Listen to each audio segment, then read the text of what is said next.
Welcome back. Oh my God, I love you above all things with my whole heart and soul, because you are all good and worthy of all my love. I love my neighbor as myself for the love of you. I forgive all who have injured me, and I ask pardon of all whom I have injured. Again, we have today as our guest Archbishop O.V. Cruz, and I give you his message of hope and optimism to help us laity understand our identity, the mandate, what is our job role in the church, and to come to understand that there is a care plan for the world. There is a care plan for that we, each individual layperson, is to participate in. So I hope this will bring you some happiness. Let's go to 21.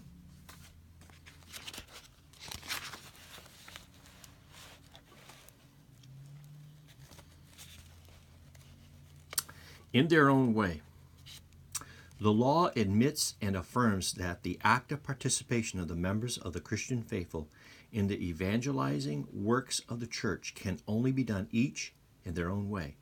The general reason for the assumed and accepted participative way is first and foremost premised on their different canonical status as constituents of the laity, the religious, and clergy. This difference is canonical status brings, as well as the different ways of living life as baptized persons, as avowed or ordained individuals. This difference of living their respective lives in turn also logically brings to the fore different ways of actively participating in the concerns and missions of the church, even among the people of God. The only thing the same is their difference. The only thing the same is their difference in personal particulars.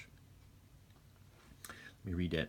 The only thing the same is their difference in personal particulars. So he's saying that, what he's saying is that we have distinctive roles. We're equal and dignant, and he'll come forward and bring that out. But these are other incidental reasons why the Christian faithful take active part in the life and ministry of the church in their own way. Some of the causes that make their differences in their actual participation in ecclesial concerns, church concerns, are their different availability, time, various skills, talent, divergent resources, treasure. There is furthermore the varying situation and other circumstances they find themselves in. All these and similar divergent factors reasonably presume participation of the Christian faithful in church apostolates, each in their own way. Divergent factors. Think of that as a bouquet of flowers. You'll notice that there are short flowers, long flowers, short-stemmed roses, long-stemmed roses, different color roses. There are violets that cling to the ground, and there are climbing violets. That variety, okay, that's what he's talking about when he uses that term about variation, divergent factors, divergent variety. All right, let's continue. Let it be clearly and emphatically pointed out that the mere fact that the Christian faithful are enjoined and expected to form part in the promotion of their Catholic faith and morals means that none of them may licitly claim exemption from being an active participant in the endeavor. Living an upright life already makes one an active participant in the evangelizing work of the church.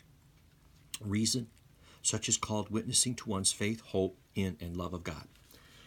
Now, let me just comment on that. The Discalced Carmelite order is an order that's recognized by the church to imitate the praying Jesus. In imitation of the praying Jesus, there are nuns who live in a monastery behind a grill. They are called by God, they believe. They go there in that grill. I want you to know that when they're behind that grill, they're active, they contemplate, they pray, but I have seen, and I'll mention one, I believe the Carmel in Mindanao, there's one in Davao, there's one in Mati, M-A-T-I. There were some nuns in Canada that went to Asia, to the Philippines. And while there, they wrote letters back to Canada asking for supplies to initiate a hospital. They would sort of, through their letters, what they call, would beg us for donations. So they were actively involved, although they were physically removed and contemplatives You know, they are working throughout the day. They have a daily schedule, a time for prayer, time for cooking, cleaning, reading, studying, but they're also writing letters. They're involved in the church. They are searching for ways to serve Jesus Christ. And no one can say, like there was Cain and Abel, one killed the other. The survivors said to God, you know, am I my brother's keeper? The answer is yes. And these nuns, behind that grill, are writing letters to change lives, to save lives, to this side of the grave, hospitals to relieve pain, sending letters back to Canada saying, can you send us bedpans? Can you send us things on the ship such as syringes, bedspreads, medicines? Help us fund this hospital. And you can do the same. Find out what the care plan is. Ask, ask, ask.